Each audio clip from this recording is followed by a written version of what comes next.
Check natin ang ating garden. So may nihagis akong mga buto. Ito yung ampalaya. Nihagis ko siya, guys. Dito ko siya ilalagay sa dulo para malagyan ko siya ng bagging. Yan yung galing pa sa harvest natin last year or 2 years ago. Ilulubog ko lang siyang ganun.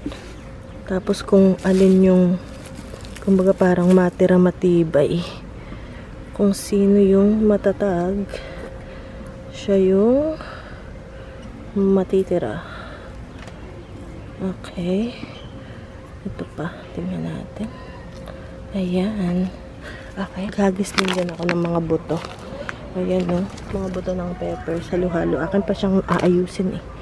Lilinisin ko pa siya. Tapos tingnan nyo guys ang ating namumunga na. Nagsisibula na siya, may mga bunga na. Ito yung ating mulberry. Diba yung tinanim ko? Tingnan nyo guys.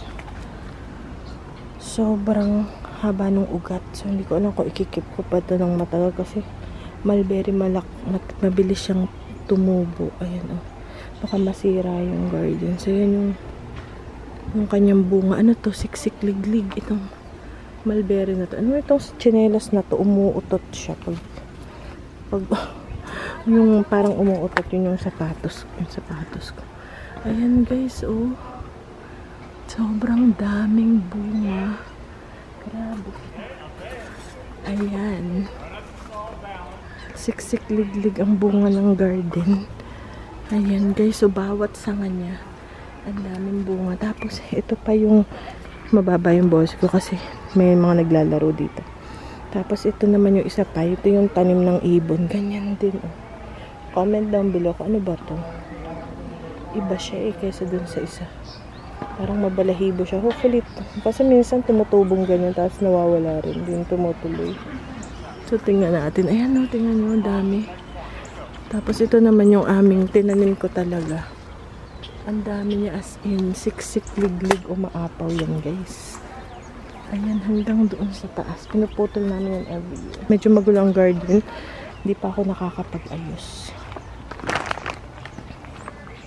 Tapos, ito guys, oh. May bunga na ang ating blackberry. So, excited na ako sa garden. Excited na ba kayo guys? And then, ayun pa doon. Daming bunga. Ito may konting bunga. Hindi pa naman tapos. Maaga pa. Medyo maaga sila ngayon. Tapos meron ulit akong grapes. Ito guys. Hindi ko alam kung magbubunga sila this year kasi kakatanim lang nito last year. Nabili ko yan sa grocery store. Nag-clearance. The same with this. Tapos pati blueberries natin yan guys. May bunga na oh. Ito rin. Ayan oh. Hopefully magtuloy siya. Tapos ito rin. Blackberries. Tapos meron ditong pusa na pinakamalaki naman sa aming lahat ng pusa. Hindi na siya kuting kasi 1-year-old na eh. Pusa na siya talaga. Ito yung pinakamalaki. Giant one. Oh, giant. Okay. Then, ito pa yung isa. Ito pa, nagtapon ako ng ating ng compost. Tapos ito yung mga bunga ng ating, napakita ko na ito kanina. May bunga ng peaches. Ito pa. Wala. Ito pa. Ito yung ang itsura ng ating garden. O diba, may bunga na. Itong pears, wala pa siyang bunga. Baka every other year siya nagbubunga. Pero sobrang pa. Yan, tapos meron din dito, ayan, mga berries. Ano naman to? Parang may, anong klase? Ay, ito pala yung ito yung matinik na berries. Ayan. Matinik to guys. Para siyang barbed wire. Baka i-dispose ko na yun eh. Ayan. So, yun lang. Ito yung collaboration ng asawa ko. Dito ko lang siguro itatanim ang ampalaya. Para may trellis na siya. Hindi ko palang alam kung saan ko siya ilalagay. Malamang dun sa may tiny house. It's either blue ternate or ampalaya. Alright. Ayan. Tapos ito yung malunggay. Hindi siya guys na ano siya, hindi na siya. So, magtatanim ulit ako ng malunggay. Wait lang. Magdidig na ako. Meron pa ako nakitang buto, guys, ng malunggay. So, ngayon, ilulubog ko na siya. Para baka sakali. Though, hindi sure, pero hindi natin alam. Baka siya ay sumibol. May nakita ako yung moringa. Ayan. Moringa seeds wingless. Kasi sayang din naman. Kasi mamimiss ko ang ito. Binili ko pa itong matagal na. So, matagal ko na itong nabili.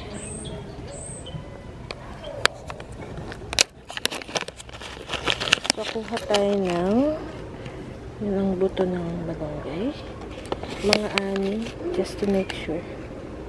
2, 4, 6. Magtanim din ako ng hiwalay para sa loob ng bahay. Just to make sure.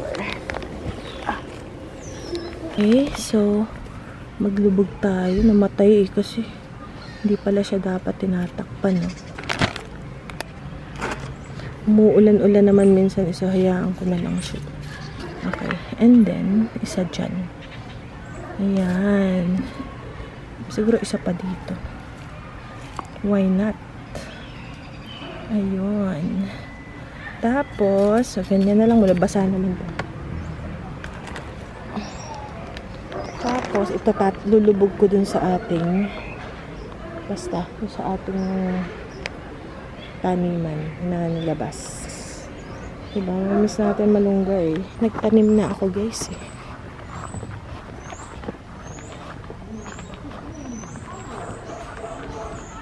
Medyo ito yung mga namatay last year o bumalik na sila, guys. Ayan. Dito sa puso ko. Ayan. Diyan yan. Natin ilalagay. 4. Lalagyan ko lang ng tubig. Papasok ko to ngayon. Iwan ko lang tong aking camera. Lagyan ko nito. Patunay na siya ay moringa. Okay. Etiketahan natin. Diyan lang papasok ko na kasi lalamig na. Okay guys, look how beautiful the flowers. Ito yung spring flowers. Ano lang yan? Saglit lang yan. 2 weeks lang yan tapos namamatay na. So 2 weeks lang yan. Kaya medyo ano na siya, nadadry na. Okay guys. Ito naman yung aking biniling mums on sale sa Walmart, $5. Tapos, nung tapos na yung season, yung fall, fall, dinikit, inaligay ko lang sa lupa. Ano siya guys? Yan, nakala ko mamamatay.